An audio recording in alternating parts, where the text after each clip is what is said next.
Afternoon, guys. For today's lesson, we're going to be doing simultaneous equations by substitution. We're going to be doing different methods under this, but I would strongly recommend that you use the substitution method because that is the method you will also use in grade 11 as well as 12, especially when it comes to simultaneous equations. This is the method that I actually prefer. Later on, we're going to be doing another method, which is the elimination method, right? What is simultaneous equations? Simultaneous, as you guys know, simply means same time, all right? So basically here, we're simply solving for two or more equations at the same time, and we're simply solving for a variable, for variables that are in those equations. It can be any variable. It can be x, y, or z, or any other variable, okay? Now, you need to understand when it comes to solving for equations simultaneously, if you have two unknown variables, you need two equations. If you have three unknown variables that you're solving for, you need three equations, all right? You cannot have three unknown variables and have two equations and expect to solve for any of them. You need at least three equations for three unknown variables. For four unknown variables, you need at least four equations. For this, guys, for grade 10, which simply will be focusing on solving for linear equations, and in this case you just need two equations as you will only have two unknown variables. Right, now this is how it goes, guys. Okay, when you solve for x and y, here we will be solving for x and y. You have that equation. This is the first equation, so I just can't solve for x and y with one equation when there are two unknowns. Okay, the fact that I am solving for x and y and there are two unknowns, that means I need the second equation. Here I'm told that x plus y is equals to 5. The second equation will be so that will be my first equation, and my second equation will be x minus y is equals to 3. Okay, and I will name that equation number 2. Now you're going to look at equation 1 and equation number 2, and you're going to do what we did previously, guys, where you made a certain variable the subject of the formula. I prefer to say just solve for that variable. I think it's easier, and that is an easier word, a simpler word for you guys to understand, because when I say make it the subject of the formula, you guys think it's something that is difficult. Just solve for y or x. Basically, you solve for the easiest variable. Okay, now when you solve for the easiest variable, guys, you need to look at which equation am I going to use and which variable am I going to solve for. Try by all means, if possible, try to avoid fractions. So you must try to avoid making a variable that has the coefficient that is not equals to 1, that is greater than 1, it doesn't have really to be greater than 1. Any coefficient, as long as it's not 1, try not to solve for that variable because it will result in you having a fraction. As long as the coefficient of the variable is not equal to 1, try not to solve to make that variable the subject of the formula because it will result in you having to divide, and that will result in you having a fraction. Now in this case, guys, I have equation 1 and equation 2. It's actually easy to solve for any variable. You can solve for any variable that you want. Okay, in my scenario, guys, I simply used equation 1 and I solved for x. I used equation 1 and I solved for x. I basically made x the subject of the formula by transposing y to the right hand side. When you transpose y to the right hand side, it changed sign from being positive to being negative. All right, hence I have x is equal to 5 minus y. And I can't substitute equation number 3 into equation 1. Now you have to substitute equation number 3 into equation 2. Try and substitute it into equation 1, guys. You'll see what you get, okay? But try to all means. Don't substitute equation 3 into an equation that you used to make x the subject of the formula. In this case, I used equation 1 to make x the subject of the formula, so I can't substitute it into equation 1. Instead, I will simply substitute it into equation number 2. When we talk about substitution, guys, most of you probably play hockey or soccer or netball. When you substitute someone, guys, it means that in place of that somebody, you put in somebody else. All right, so I'm going to go into equation 2. In place of x, I'm going to put in that 5 minus 1. So basically substitute equation 3 into equation 2. Where there's x, I will put that 5 minus y, and I will put it in brackets, and I still have minus y is equals to 3.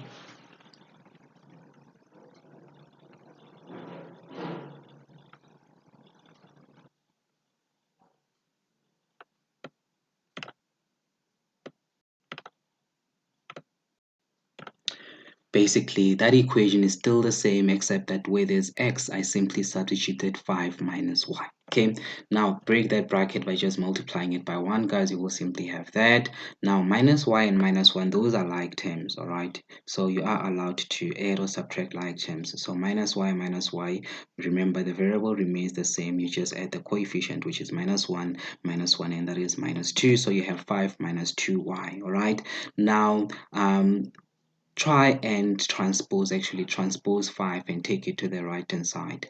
When you transpose 5 to the right hand side, it will be minus, so you'll have 3 minus 5. Okay, 3 minus 5 will give you minus 2. This 5, when it goes to the side, it will be minus, so you're going to have 3 minus 5, and 3 minus 5 will give you 2, and I still have negative 2y on the left hand side. So for me to solve for y here, I'm going to divide both sides by negative 2, and y is equals to 1. All right, once you have found the value of y, substitute that y into the third equation to solve for x, and this is what you will get when you substitute y into the third equation to solve for x. Try to write it as a coordinate where x is 4 and y is simply 1.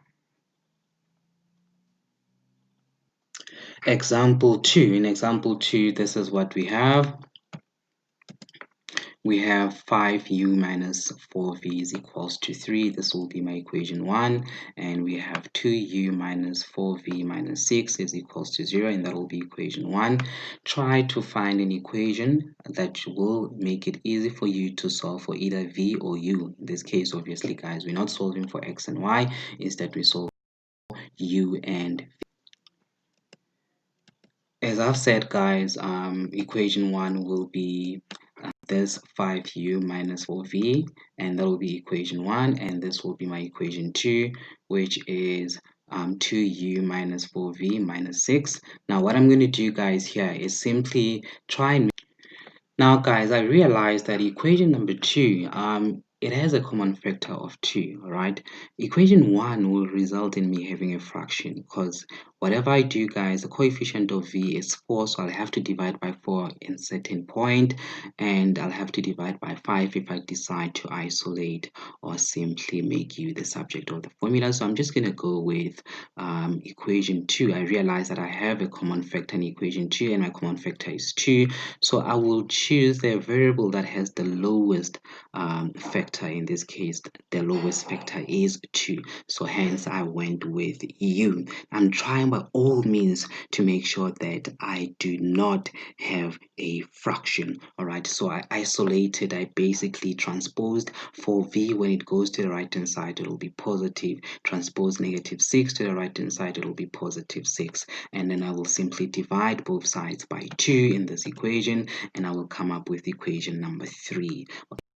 6 divided by 2 is 3, and 4v divided by 2 is 2v. Now I will simply take equation number 3. I can't substitute it into equation number 2 because I used equation number 2 to get equation number 3. I will substitute it into equation number 1. Basically, where there is u, I will substitute 3 plus 2v. I will substitute 3 plus 2v wherever there is u. So well, not in equation 2. In equation 1, where there is u, I will substitute 3 plus 2v. All right, in equation 1, where there is u, I will substitute 3 plus 2v. So basically I'm going to write equation 1 as it is. However, you will not see v because you will not see u, because where there is u, I will have substituted 3 plus 2v, and there. Now to break this bracket, guys, you are supposed to know what to do at this stage. All you have to do is to transpose this 5, distribute the 5 into the brackets. Guys, please note that the terms inside the brackets are not like terms, okay? You can't add or subtract them. So when you distribute, in this case, you are distributing a monomial into a binomial. So your answer will be a binomial. You will be left with 15 plus 10v, 15 plus 10v, and I still have that minus 4. I still have 3 on the other side. 10v and 4v are like terms. I'm going to transpose 15 to the right hand side, and I'll have 3 minus minus 15, and 3 minus 15 will actually give me minus 12. On the left hand side, I still have the 6v. 6v is 10v minus 4v. It will give me 6v. When I transpose this, as I've indicated, I will be left with minus 12. All right, hence I have minus 12. 6v is equals to minus 12. For me to solve for v here, I will simply divide both sides by 6, and v will be equal to minus 2. Now, once I've got the answer, I need to substitute that into equation 3 for me to solve for u, which is a bit easy. In this case, the value of u will simply be 3 minus 4, and 3 minus 4 will be minus 1. Please note that all I did was that v, I substituted minus 2 in equation number 3. Please check equation number 3 above, right? So where there's v, I simply substituted minus 2. And obviously positive 2 multiplied by minus 2 is minus 4. 3 minus 4 is minus 1. You can write it as a coordinate just like that, where you have minus 1 and minus 2. All right, minus 1 being u and v being minus 2.